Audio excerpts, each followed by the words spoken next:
नमस्कार। शिक्षा संस्कृति उत्थान न्यास के शोध प्रकल्प द्वारा आयोजित व्याख्यान माला के धारावाहिक में मैं शोध प्रकल्प की ओर से, न्यास की ओर से आप सभी सुधीजनों का अभिनंदन करता हूँ। शिक्षा बचाओ आंदोलन के साथ गठित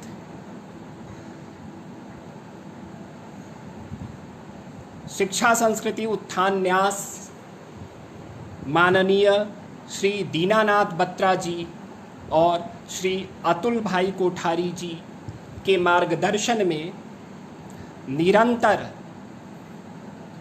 शिक्षा की गुणवत्ता के लिए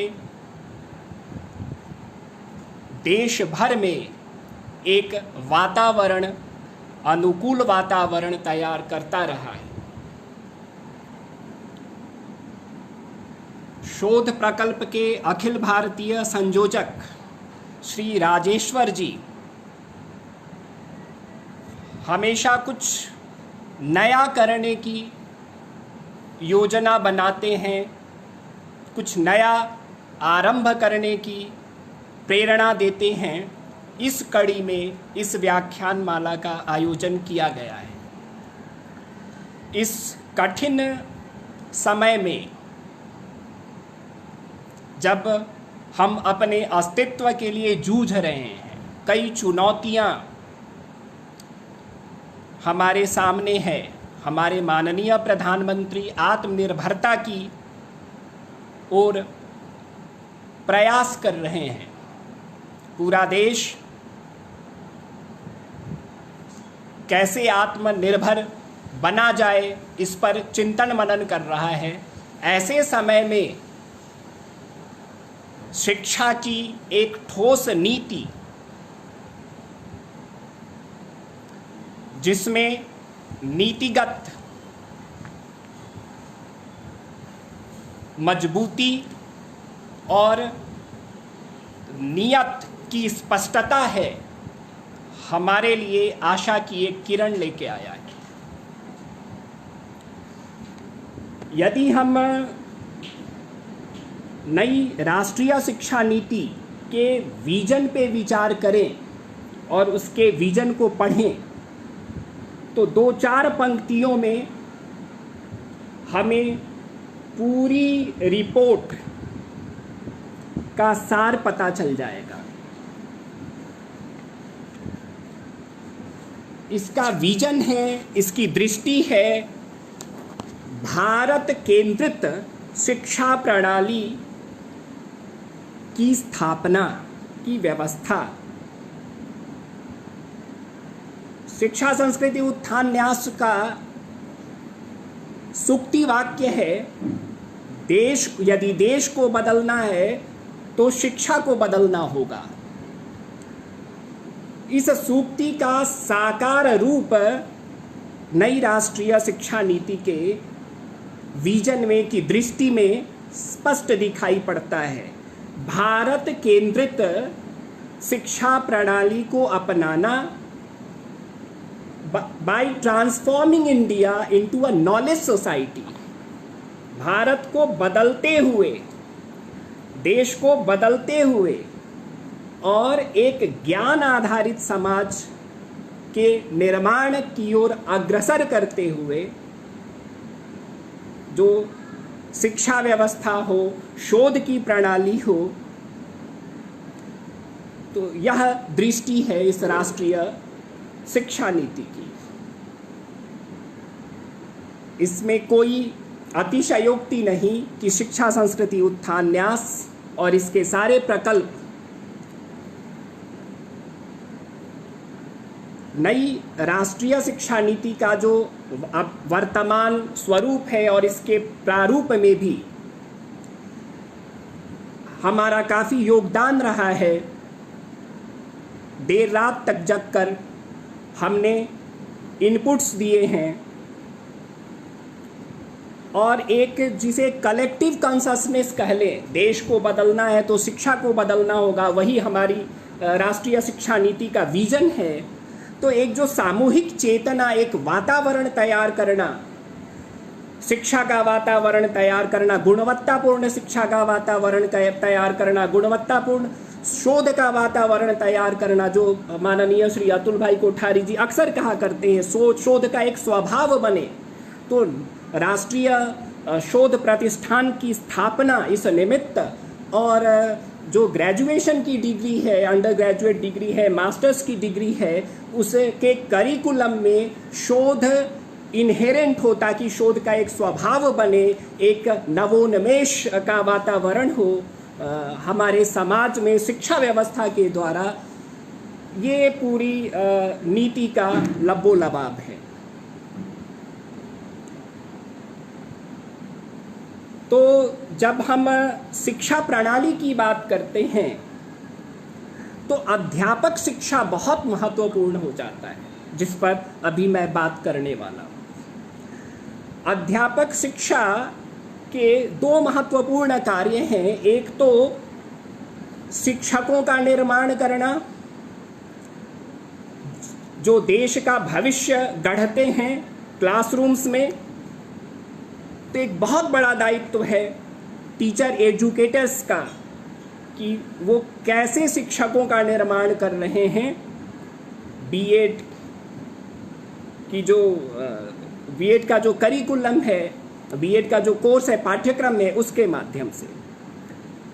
दूसरा जो इससे भी कहीं ज़्यादा महत्वपूर्ण बिंदु है कि पूरी शिक्षा प्रणाली में करिकुलम क्या हो, पेडागजी शिक्षण विधि क्या हो, इवैल्यूएशन कैसे हो, लर्निंग डिफिकल्टीज को कैसे एड्रेस किया जाए, क्लासरूम बिहेवियर। तब शिक्षा जगत से जुड़े सारी समस्याएं, उनका समाधान, सारी समस्याओं का समाधान जिन रिसर्चेज के माध्यम से होता है वो एजुकेशन के क्षेत्र के ही अंतर्गत आते हैं। करिकुलम डिजाइन, हमारे शिक्षा का उद्देश्य क्या हो, जो फिलॉसफी उसके पीछे क्या हो, जो एजुकेशनल साइकोलॉजी, ये सारे एजुकेशन के दायरे में आते हैं। लेकिन विडंबना है कि आजकल कुकुरमुत्ते की तरह पूरे भारत में जो डिग्री बेचने वाले, सिंगल प्रोग्राम वाले संस्थान, शिक्षण संस्थान, बीएड के लिए, बीएड की डिग्री देने वाले फैले हुए हैं। तो ये जो नई राष्ट्रीय शिक्षा नीति के निर्माता हैं, इन पर बहुत ज़्यादा ध्यान था और उनकी बहुत कड़ी दृष्टि कहें तो उचित होगा कि जब तक इन्हें बंद नहीं किया जाएगा, जो फेक इंस्टीट्यूशंस हैं, केवल डिग्री देने के लिए इंस्टीट्यूशंस हैं, जैसे बीटेक का भी कमोबेश वही भारत में बीटेक की भी दुर्दशा है। तो ऐसे इंस्टीट्यूशंस को बंद किए बिना अध्यापक शिक्षा के क्षेत्र में कुछ बहुत ज़्यादा हासिल नहीं किया जा सकता है। तो 2023 का लक्ष्य रखा गया है, वर्ष 2023 तक पॉलिटिकल विल पावर के साथ, और ऐसे जो मैशिनरी हैं, गवर्नमेंट मैशिनरी, और खासकर विशेष MHRD जो शिक्षा मंत्रालय जिसका नाम अब हो गया है, तो शिक्षा मंत्रालय की ओर से ऐसे सिंगल प्रोग्राम वाले जो फेक इंस्टीट्यूशंस भारत भर में फैले हुए हैं, उनको 2023 तक हर हालत में बंद किया जाए, ऐसी मंशा है नई राष्ट्रीय शिक्षा नीति।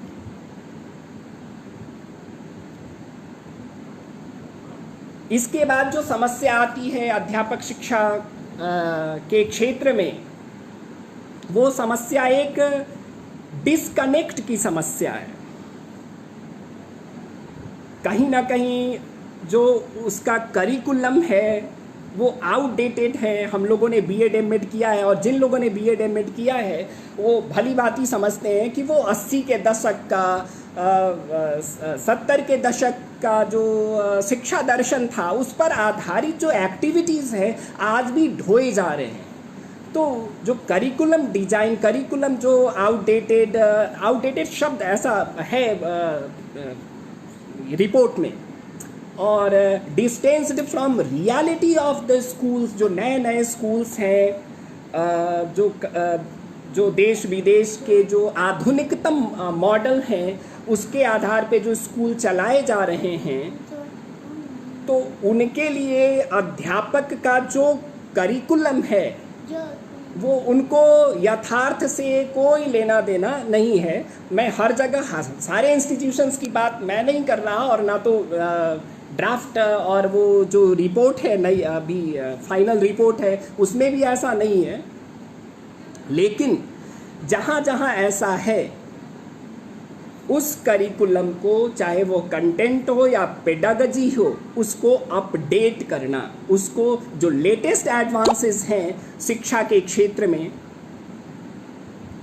स्कूलों में जो लेटेस्ट एक्टिविटीज़ कराए जा रहे हैं उन पे आधारित उनका करिकुलम हो, वहाँ पेडागजी हो।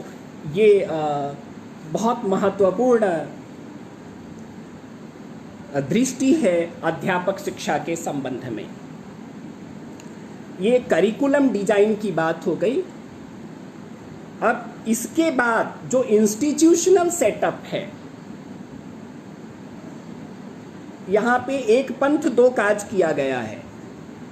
जो एक तो एक disconnect between theory and practice वास्तव में होना ये चाहिए कि एमएड और पीएचडी जो एजुकेशन से करते हैं और जो थीसिस लिखे जाते हैं, तो उसमें इवैल्यूएशन पे पॉलिसी, जो इवन पॉलिसी फॉर्मेशन भी शिक्षा शास्त्र के ही अंतर्गत आता है। अध्यापक शिक्षा का जो बड़ा दायरा है उसी के अंतर्गत आता है।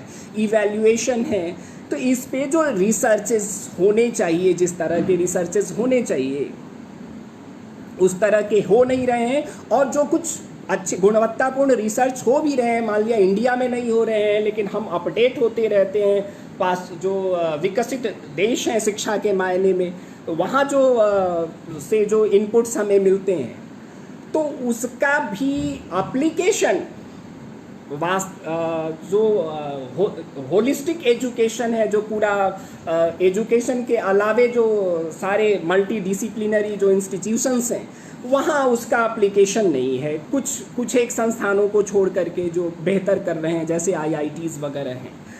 अभी भी पढ़ाई नॉलेज लेवल की पढ़ाई है, अभी भी पढ़ाई ज़्यादा से ज़्यादा अंडरस्टैंडिंग लेवल की पढ़ाई है। उसके जो ऊपर की पढ़ाई है एप्लीकेशन लेवल की पढ़ाई, रिफ्लेक्शन लेवल की पढ़ाई, ताकि रिसर्च और इनोवेशंस की एक प्रवृत्ति हो, का वातावरण तैयार हो। तो जैसे कहा गया ना कि वो भारत केंद्रित, तो वास्तव में हमारी जो शिक्षा प्रणाली है उसमें ना तो अरस्तु, प्लेटो, डाल्टन के पहले जो एक प्राचीनतम सभ्यता हमारी है वो उसमें उसका रिफ्लेक्शन नहीं होता है। और जहाँ तक अभी लेटेस्ट एडवांसेस हैं डेवलप्ड कंट्रीज़ के, जहाँ का शिक्षा का मॉडल अच्छा माना जाता है, बस हम वहाँ तक भी नहीं पहुँच पाते, उससे आगे पहुँचने की बात तो दूर। तो ये जो गैप है, ना जड़ है ना फुनगी है, तो इसे दूर करने के लिए जो नेशनल रिसर्च फाउंडेशन की स्थापना की बात है, और एक रिसर्च बीए से ही एक रिसर्च से उनको जोड़ा जाए, रिसर्च के बारे में बताया जाए, या एक पेडागोजी हमारी ऐसी हो जिससे वो क्रिटिकल थिंकिंग, करिकुलम का कुछ बोझ कम करके क्रिएटिव थिंकिंग बच्चों में वो क्लास 3 साल के बच्चे से ही वो शुरू किया जाए। तो ऐसी जो भावना है, ऐसी जो दृष्टि है, तो इसको ध्यान में रखते हुए जो अलग थलग इंस्टीट्यूशंस हैं, फैकल्टी ऑफ एजुकेशन जो अलग रहता है पूरे यूनिवर्सिटी से, उसको कोई लेना देना नहीं, वहाँ के फैकल्टी को बहुत ज़्यादा लेना देना नहीं। इवन स्कूल्स भी खाना पूर्ति के लिए प्रैक्टिस टीचिंग हो जाती है। तो इस व्यवस्था को दूर करने के लिए वर्ष 2030 का लक्ष्य रखा गया है कि वर्ष 2030 तक जो ये इंस्टीट्यूशंस हैं, जो जेन्युइन इंस्टीट्यूशंस हैं यूनिवर्सिटीज़ के या अलग से भी, वो मल्टी डिसिप्लिनरी इंस्टीट्यूट के रूप में उसको डेवलप किया जाए और इसके लिए सरकार पर्याप्त फंडिंग करने के लिए तैयार। तो ये मल्टी डिसिप्लिनरी अप्रोच और जो लिबरल एजुकेशन, फ्लेक्सिबिलिटी लाना, लचीलापन एक लाना, एग्जिट एंट्री का जो ये समावेश है ओवरऑल एजुकेशन सिस्टम में, वो टीचर एजुकेशन में भी उसका रिफ्लेक्शन पूरा होना चाहिए। चूँकि ये केंद्र में है, अध्यापक शिक्षा हमारी पूरी शिक्षा व्यवस्था विशेषकर स्कूली शिक्षा के केंद्र में है। तो वर्ष 2030 तक मल्टी डिसिप्लिनरी अप्रोच और इंस्टीट्यूशन के रूप में। और इसके बाद जो बात आती है कि कोर्स डिजाइन, कोर्स कैसा हो यहाँ का, पहले तो हमने करिकुलम की बात की, कोर्स डिजाइन कैसा हो, तो इंटीग्रेटेड कोर्स कहने का तात्पर्य ये है कि एक टीचर उसे विभिन्न जो डिसिप्लिन्स हैं, जो सब्जेक्ट्स हैं, उसका एक्सपोजर होना चाहिए। साइकोलॉजी का, सोशियोलॉजी का, एजुकेशनल साइकोलॉजी, एजुकेशनल सोशियोलॉजी, इसके अलावे भी हिस्ट्री का उसे ज्ञान होना चाहिए, उसे एक मिनिमम वर्किंग नॉलेज साइंस का भी होना चाहिए। तो एक म्यूजिक का भी थोड़ा बहुत एक्सपोजर हो। तो एक जो ये मल्टी डिसिप्लिनैरिटी उसमें एक टीचर में होना चाहिए।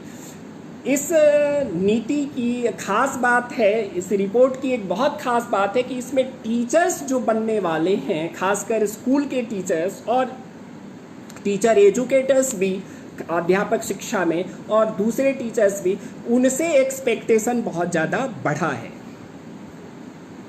उनको बहुत बड़ा एक एसेट मान करके, बहुत बड़ा पिलर मान करके, जो बहुत उचित है, उनका जो उनकी जो ट्रेनिंग है वो बहुत रिगरस हो, लेकिन पॉजिटिव वे में एक्सपोजर डिफरेंट डिसिप्लिन्स का हो, और साथ ही they must be grounded in Indian tradition. Finland की हम बात करते हैं, वहाँ पे राइट टू एजुकेशन के साथ साथ राइट टू कल्चर वहाँ के कॉन्स्टिट्यूशन में है। वहाँ का क्रिएटिव मॉडल बहुत बढ़िया संसार में माना जाता है एजुकेशन का। तो ये जो कल्चर जो है, एक जो फिर डिस्कनेक्ट की बात आ गई, मैंने शुरू में ही कहा कि जो हमारी प्राचीनतम सभ्यता है वो कहीं नहीं दिखता है हमारे यहाँ। कणाद का परमाणुवाद कहीं नहीं दिखता है। हम अरस्तु प्लेटो, ज़्यादा से ज़्यादा अरस्तु प्लेटो वही ग्रीक से शुरू होते हैं, और अभी जो लेटेस्ट हैं पाश्चात्य जगत के विद्वान, वहाँ तक बस सीमित होकर के रह जाते हैं। उससे आगे भी कुछ करना है तो IITs में डेटा साइंस वगैरह, तो वहाँ हमारे फैकल्टीज़ नहीं है, चूँकि वो विदेश से आएंगे या फिर हमारे यहाँ से जाएंगे, सीख के आएंगे, तब यहाँ शुरू होगा। यहाँ इनोवेशन नहीं है, रिसर्च नहीं, इवन IITs में। तो इस डिस्कनेक्ट को दूर करने के लिए वो टीचर्स, वो उनको इंडियन वैल्यूज़ का अच्छा ज्ञान हो, इथॉस को जीते हो, इस तरह के शिक्षक हो। साथ ही जो लेटेस्ट एडवांसेस हैं ज्ञान विज्ञान के क्षेत्र में, वो अपडेट होते रहें। तो बीएड का जो कोर्स है वो 4 वर्षों का है इंटीग्रेटेड कोर्स। 4 वर्षों का केवल बीएड की पढ़ाई हो जाएगी। बहुत लोग भूल कर लेते कर ले रहे हैं कि इससे टाइम वेस्ट होगा। हमारी सीनियर कह रही थी कि ड्रॉप आउट्स होंगे, लेकिन ऐसी बात नहीं है। ये केवल बीएड का एक्सक्लूसिव कोर्स नहीं है, इंक्लूसिव कोर्स है। इसमें बैचलर्स डिग्री कोई एक स्पेशलाइज्ड सब्जेक्ट होगा, एक से ज़्यादा होंगे जो स्कूल सब्जेक्ट्स हो सकते हैं। म्यूजिक हो सकता है, ज्योग्राफी हो सकता है, सोशल साइंस, हिस्ट्री हो सकता है, सोशियोलॉजी, साइकोलॉजी, ये सब के साथ आपको एजुकेशन। लेकिन ये शुरू से फर्स्ट ईयर से ही आपका बीएड एजुकेशन का कंटेंट आपके सिलेबस में होगा। और चूंकि ये अब आइसोलेटेड इंस्टीट्यूशन नहीं होगा, ये यूनिवर्सिटी से इंटरलिंक्ड होगा दूसरी फैकल्टीज़ के साथ, तो मल्टी डिसिप्लिनैरिटी इसमें आएगी। और इसके साथ साथ स्कूल से भी इनका एक बढ़िया कनेक्ट होना चाहिए, ताकि प्रैक्टिस टीचिंग, इवन पीएचडी जो कर रहे हैं वो भी पढ़ाएं, जाके क्लासरूम में पढ़ाएं। वो टीचर असिस्टेंट के रूप में काम करे, जाके क्लासेस लें। और पीएचडी के साथ साथ 8 क्रेडिट पॉइंट होना चाहिए उनको। पीएचडी का जो उनका टॉपिक हो, टीचर एजुकेटर्स जो बनने वाले, जो रिसर्च स्कॉलर्स हैं, उनका जो टॉपिक है उससे रिलेटेड पेडागॉजी, टीचिंग, इससे संबंधित 8 क्रेडिट पॉइंट उनका होना चाहिए। तो ये बहुत अब आसान नहीं रह गया। हमारे समय में मुझे याद है कि जब मैं बीएड कर रहा था तो लगभग 180 या 200 बच्चे थे, और उसमें अधिकांश बच्चे, मोर देन 50-60% बच्चे ऐसे थे, कहीं नहीं हुआ है तो चलो 1 साल का बीएड कर लेते हैं, टीचर बन जाएंगे। तो अब ये नहीं चलेगा। हाँ, इसके अलावे 4 साल का जो बीएड का कोर्स है, इसके अलावे भी यदि इंस्टीट्यूशंस चाहें तो 2 साल का बीएड कोर्स भी रख सकते हैं। मान लिया जो बच्चा ऐसे ही 4 इयर्स इंटीग्रेटेड कोर्स कर लिया है, अदर दैन एजुकेशन, बीएड का नहीं लिया है, वो चाहता है कि टीचर बने, तो फिर वो 4 साल के बाद 2 साल का बीएड कोर्स करेगा। उसे 4 साल फिर पढ़ना नहीं पड़ेगा, 2 साल का बीएड का कोर्स कर लेगा और वो शिक्षक बन सकता है। तो ये जो ऑटोनॉमी, शिक्षा में स्वायत्तता की बात आती है, तो उसे भी इसमें लाया गया है। शिक्षा में स्वायत्तता न केवल फाइनेंशियल, वित्तीय नहीं, एडमिनिस्ट्रेटिव और एकेडमिक जो ऑटोनॉमी है वो लाई गई है कि वो और इंडिविजुअलाइज्ड, जो अनयूजुअल एक्स्ट्राऑर्डिनरी स्टूडेंट्स हैं, उनको टीचिंग प्रोफेशन में, हमारे यहाँ एक बहुत बड़ी समस्या है टीचिंग प्रोफेशन के साथ, और खासकर स्कूल टीचर्स के लिए, कि वो जो बेस्ट टैलेंट जो देश के हैं, वो उनका इसके प्रति उतना रुझान नहीं है। वो आईएएस बनना चाहते हैं, कोई डॉक्टर बनना चाहेगा, कोई आईआईटीएन बनना चाहेगा। इवन आईआईटीज़ में भी पढ़ाने वाला फैकल्टीज़ यहाँ कम है, वो विदेश में जाके पढ़ाते हैं, वहाँ चार्म है, यहाँ नहीं है। तो उसे अट्रैक्ट करने के लिए, तो जो अनयूजुअल जो टैलेंट है, उनके लिए इंडिविजुअलाइज्ड करिकुलम भी इंस्टीट्यूशन चाहे तो वो फ्रेम कर सकता है। तो ये इस तरह की ऑटोनॉमी की बात इसमें की गई। अब टीचर के प्रोफाइल की हमने थोड़ी सी चर्चा की कि वो वैल्यूज, उनको इंडियन कल्चर, इथॉस वो जीते हों, वो उसका ज्ञान हो उनको, और साथ ही पीएचडी को वो मस्ट नहीं रखा है। टीचर एजुकेटर बनने के लिए पीएचडी मस्ट नहीं है। कोई जिसको फील्ड एक्सपीरियंस है, हमारे आदरणीय श्री अतुल भाई साहब जी कहते हैं, अक्सर कहते हैं कि ये पीएचडी जो केवल डिग्री के लिए शोध है, डिग्री मात्र बन के जो शोध रह गया है, तो इसमें जो ये में लाइब्रेरी में, घरों में बंद हो करके जो हम शोध कर लेते हैं, हालांकि एजुकेशन में थोड़ा फील्ड वर्क ज़्यादा होता है, उसमें सर्वे वगैरह करना पड़ता है, स्कूल वगैरह जाना पड़ता है, यदि फिलोसॉफिकल रिसर्च ना हो तो। क्वांटिटेटिव रिसर्च में डेटा वगैरह कलेक्ट करते हैं उसमें, और जो डिसिप्लिन है उसकी तुलना में वहाँ पे फील्ड वर्क जाता है। तो जो फील्ड एक्सपीरियंस हो या टीचिंग एक्सपीरियंस हो वो पीएचडी के की तुलना में वो काउंट करेगा, वो काउंट करेगा। तो ये एक फ्लेक्सिबिलिटी टीचर्स के प्रोफाइल के बारे में रखी गई है। तो हमने इंस्टीट्यूशनल फोर्थ जो इसके मेन एस्पेक्ट्स हैं, डायमेंशंस हैं अध्यापक शिक्षा के, वो इंस्टीट्यूशनल डिजाइन, इंस्टीट्यूशनल सेटअप ही ऐसा कर दिया जाए कि ये जो कुकुरमुत्ते की तरह फैले हुए फेक इंस्टीट्यूशंस हैं या जेन्युइन इंस्टीट्यूशंस भी जो आइसोलेशन में काम कर रहे हैं, far removed from the realities of the schools और जो प्रोग्रेसिव स्कूल्स, तो वो उनका करिकुलम चेंज किया जाए, उनका पेडागजी चेंज, उसके एक्टिविटीज़ नए तरीके के हों। खासकर अभी जो चैलेंज है, सबसे बड़ा जो चैलेंज है देश के सामने, और कई देश नहीं बल्कि सारे देशों के सामने कोरोना वायरस के कारण कि ऑनलाइन जो मोड ऑफ टीचिंग है, तो यहाँ पे बहुत महत्वपूर्ण हो जाता है कि हम डिजिटल एजुकेशन भी उसमें टीचर एजुकेटर्स का या टीचर एजुकेशन का जो कोर्स है उसमें डिजिटल एजुकेशन का समावेश करें। अभी बहुत सारे प्रोफेसर्स को भी नहीं समझ में आ रहा था कैसे क्लासेस लें, कैसे टेस्ट लें, क्या अभी भी नहीं समझ में आ रहा है, बहुत परेशानी हो रही है। तो सब बच्चों का बच्चे मतलब जो वहाँ वुड बी जो टीचर एजुकेटर्स हैं तो या वुड बी टीचर्स हैं, प्रोस्पेक्टिव टीचर्स हैं, उनका फ्यूचर बड़ा थोड़ा अभी संभल नहीं पा रही है चीज़ें। तो हाँ, इस नीति के आने, इस रिपोर्ट के आने पे कुछ आशाएं, बहुत सारी आशाएं जगी हैं। तो online education, digital mode of education, इसमें अच्छी ट्रेनिंग देनी होगी।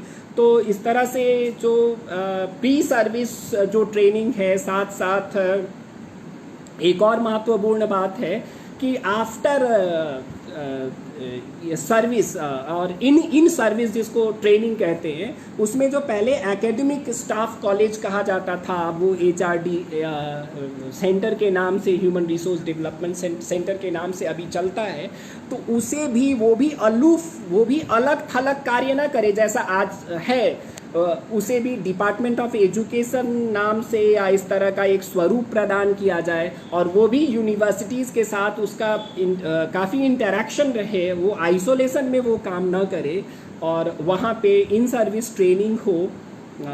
इस तरह से हम यदि पूरे अध्यापक शिक्षा के स्वरूप पर ध्यान दें और अध्यापक शिक्षा के अलावे जो पूरी नीति का जो स्वरूप है, तो उसमें 2-3 बातें बहुत खुल के सामने आती हैं।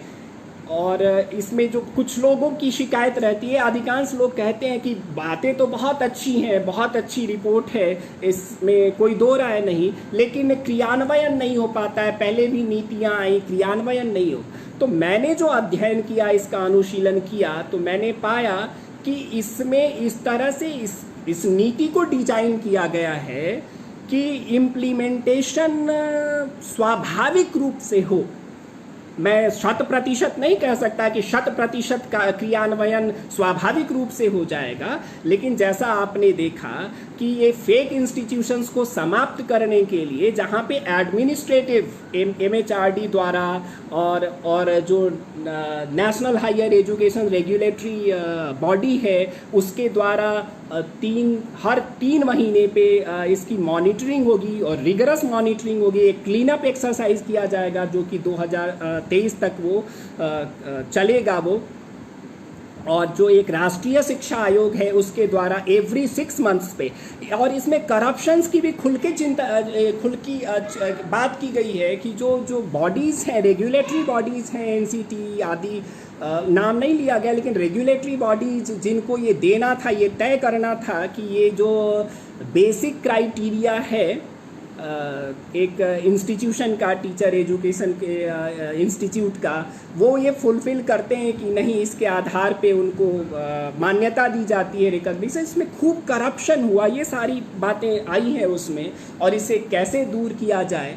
और तो उसमें एक इनहेरेंट जो इम्प्लीमेंटेशन का बहुत भरसक प्रयास किया, पूरा किया भी नहीं जा सकता, लेकिन भरसक प्रयास किया गया है कि हम कोर्स डिज़ाइन ऐसा बना दें, हम इंस्टीट्यूशन का स्ट्रक्चर ऐसा बना दें हम, ताकि टीचर का प्रोफाइल जो एक रिक्वायरमेंट है, जॉब प्रोफाइल का जो रिक्वायरमेंट्स हैं वो ऐसे हो कि इससे ये जो फेक और बाजारीकरण, जिसको कमर्शियलाइजेशन ऑफ एजुकेशन कह सकते हैं, उसको ख़त्म किया जाए। और इसे हर हाल में ख़त्म करना पड़ेगा, नहीं तो देश का, राष्ट्र का फ्यूचर खतरे में है। तो ये सारी बातें इसमें आई हैं। तो बहुत सुंदर बात हमें लगी। आप यदि गौर से पढ़ेंगे, एक दृष्टि के साथ पढ़ेंगे, बिना किसी पूर्वाग्रह के साथ इस रिपोर्ट को पढ़ेंगे, तो आपको लगेगा कि क्रियान्वयन इनहेरेंट है, इसमें अंतर्निहित है, और बस थोड़ा हमें प्रयास करने की ज़रूरत है। जो शोधार्थी हैं, जो शोध कराने वाले हैं, जो शिक्षक हैं, समुदाय है, एक वातावरण तैयार करने की आवश्यकता है। और सरकार तो प्रयास कर ही रही है, तो कि इस तरह का रिपोर्ट लेकर के सामने आई है। तो अंत में मैं यही कहूँगा कि वो जो एक इंडियननेस, एक इंडियनाइजेशन, एक कस्टमाइज्ड एजुकेशन सिस्टम की बात जहाँ एक और है, वहीं पे शोध के का स्वभाव बने, नवोन्मेष का स्वभाव बने, तो न्यू साइंस, न्यू टेक्नोलॉजी में जो अपनी टेक्नोलॉजी, जो आत्मनिर्भरता की बात है, तो इंटरनेशनलाइजेशन, दोनों का एक फाइन बैलेंस है। और स्वामी विवेकानंद जी का एक जो सपना था, एक टीचिंग एजुकेशन का जो मॉडल है, जिसमें वो कहते हैं कि synthesis of Vedanta and western science, modern science, तो ये सिंथेसिस साइंस हो, टेक्नोलॉजी हो, और भी जितने डिसिप्लिन हैं, जो ज्ञान विज्ञान की विधाएं हैं, उसमें जो नए प्रोग्रेस हो रहे हैं, तो उनके बीच एक कनेक्ट, एक फाइन बैलेंस हो। और एजुकेशन के साथ साथ हमारा कल्चर, जो शिक्षा, संस्कृति, उत्थान न्यास है, भारतीय परिवेश के अनुसार शिक्षा का स्वरूप, भारतीय भाई साहब अक्सर कहा करते हैं, श्री अतुल भाई साहब की शिक्षा, संस्कृति, उत्थान न्यास का एक बहुत बड़ा उद्देश्य है कि भारत की शिक्षा व्यवस्था कि जो वो यहाँ की जो सांस्कृतिक जड़ें हैं, यहाँ की जो ज्ञान परंपरा है, यहाँ की जो चिंतन परंपरा है, उससे रिकनेक्ट हो जाए, वो अपनी जड़ों से जुड़ जाए, तो निश्चित रूप से उसके सारे डायमेंशंस में चहुओर उसका विकास होगा। एक शोध की और एक शिक्षा का एक जो स्वाभाविक रूप है वो खुल के सामने आएगा, और हम बहुत ज़्यादा आश्रित नहीं रह जाएंगे। विदेश की फैकल्टी आएगी तो IITs में डेटा साइंस की पढ़ाई होगी, नहीं तो नहीं होगी। ये जो प्रतिभा पलायन की बात है, बहुत तो एक वातावरण देश में, तो यदि हम समअप करें तो एक connect between theory and practice, connect between different disciplines, connect between different institutions into a multidisciplinary institute। और दूसरा वर्ड है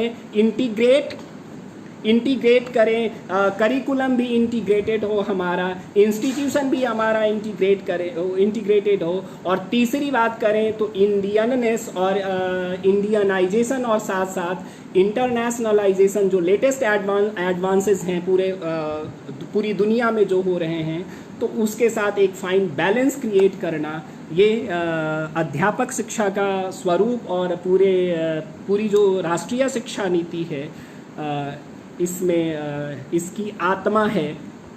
ये 3 बातें। धन्यवाद।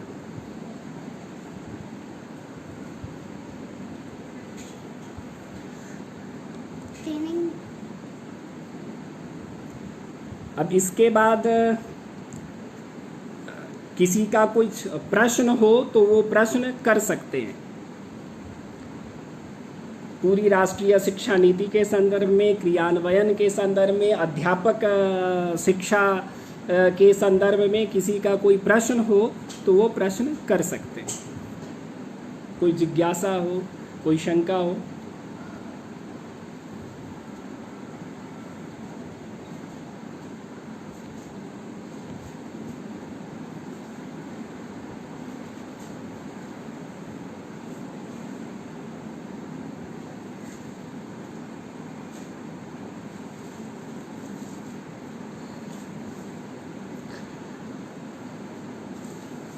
वैभव उपाध्याय जी,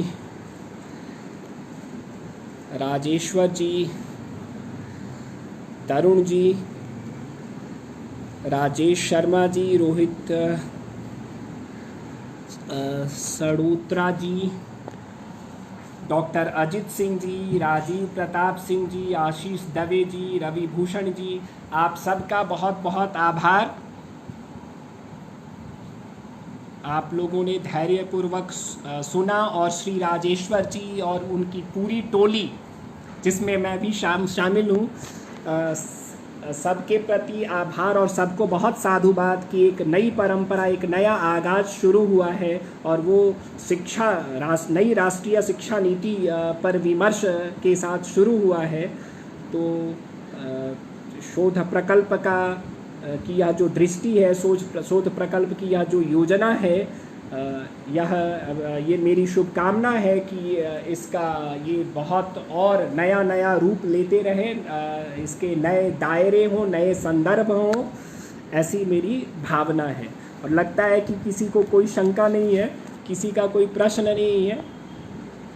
तो फिर यदि प्रश्न हो किसी का तो ठीक है, नहीं तो फिर मिलते हैं फिर दूसरे व्याख्यान में हमारे दूसरे साथी से हम लोग जुड़ेंगे।